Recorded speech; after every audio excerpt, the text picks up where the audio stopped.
There's no doubt, Brian Ortega looked amazing against the Korean Zombie.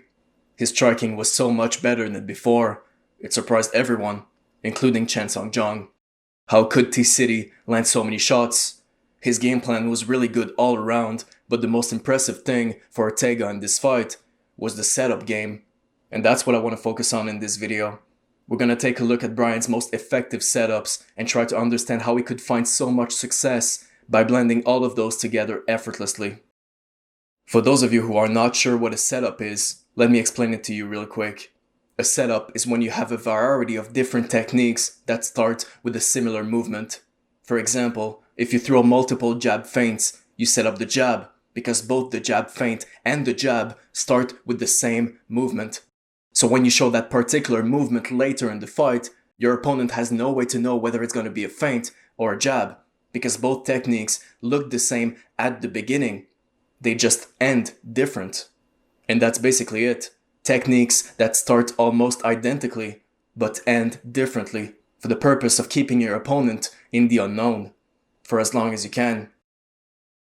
So, without further ado, let's analyze Brian Ortega's southpaw setups. Number 1. The constant tapping of the lead hand. That little move looks harmless, but it's the foundation.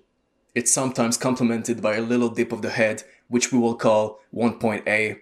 As you will see, both 1 and 1.A set up a lot of stuff. For example, the tapping of the lead hand, 1, can be followed by a light jab, or a side kick to the leg, a side kick to the body, a front kick to the body, a front kick to the head, or an outside leg kick.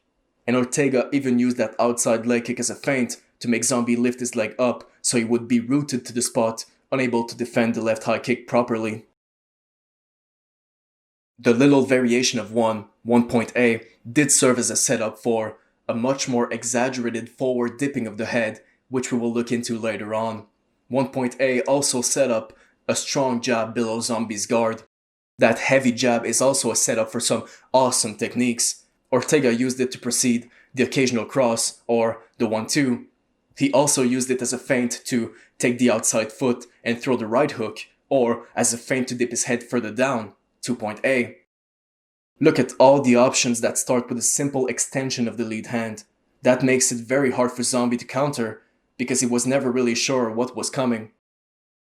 And that leads us to southpaw setup number 2, the dipping of the head to the right. From that initial movement, Ortega attacked in many different ways. Left overhand, straight to the body, straight to the head, looping left to the leg, and single leg feint combined occasionally with the overhand. Sometimes Ortega would also dip his head straight down, like we said earlier, and we will call that move 2.A. As you can understand, 2.A is the exaggerated version of 1.A, which means both moves set up each other. But 2.A also set up a multitude of attacks like the clinch attempt, the two-handed single leg attempt, the one-handed single leg, or the single leg feint. Number 2 and 2.A, both in the category of substantial head dipping, were making Zombie constantly aware of Ortega's grappling threat, and that leads us to setup number 3, the ground game threat. This is not the same kind of setup as the previous two. With number 3, Ortega was essentially using the Zombie's fear of the ground to attack him when he didn't expect to be hit, whether it be from the single leg position, or the clinch, or the double leg position. Chan Sung Jung was so focused on defending the grappling that he couldn't anticipate the strikes coming his way. Because of that, number 3 would set up the left hand, the right elbow, the right hand elbow combo, or even the spinning elbow.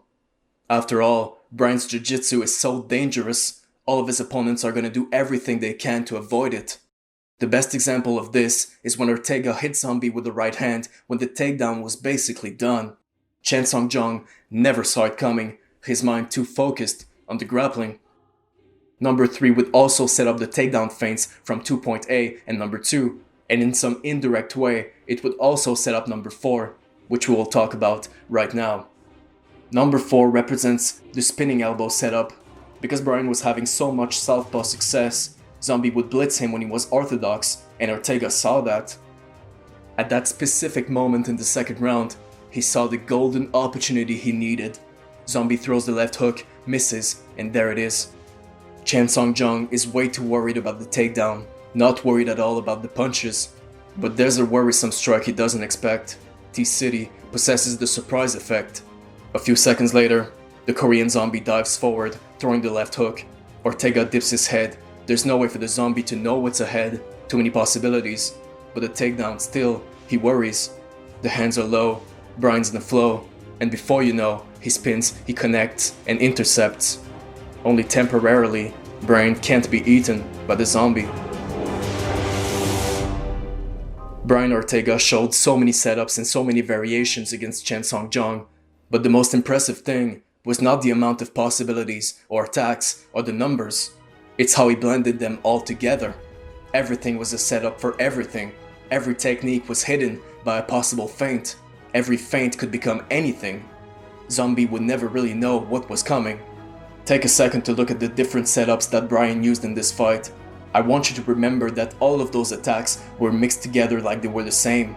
I did my best to put them in categories, but it's important to say that there were a lot of in-betweens. Bryan was drastically minimizing his tendencies. To illustrate that as best we can and conclude this video, let's look at this amazing 5th round sequence. Blending and chaining things, that's what Ortega was doing. Tap of the lead hand, number 1, sets up the little dip of the head, 1.A, which sets up the exaggerated dipping of the head, 2.A, which sets up the single leg. But this single leg is not a real attempt, and it's not a feint. It's in between. Blending. The single leg grab and drag sets up the ground game threat, number 3, which sets up an immediate right hand, right elbow combo, out of nowhere. Chaining. Thanks for watching till the end, guys. Please leave a like if you enjoyed this video. This wasn't the story of the whole fight. Many details were left unexplored. But with 5-round fights, I like to choose particular subjects, and I hope you like the concept for this one. Your support has been absolutely amazing for the last few videos, and I'd like to thank all of you whom I couldn't answer directly. Thank you so much. Alright, see ya.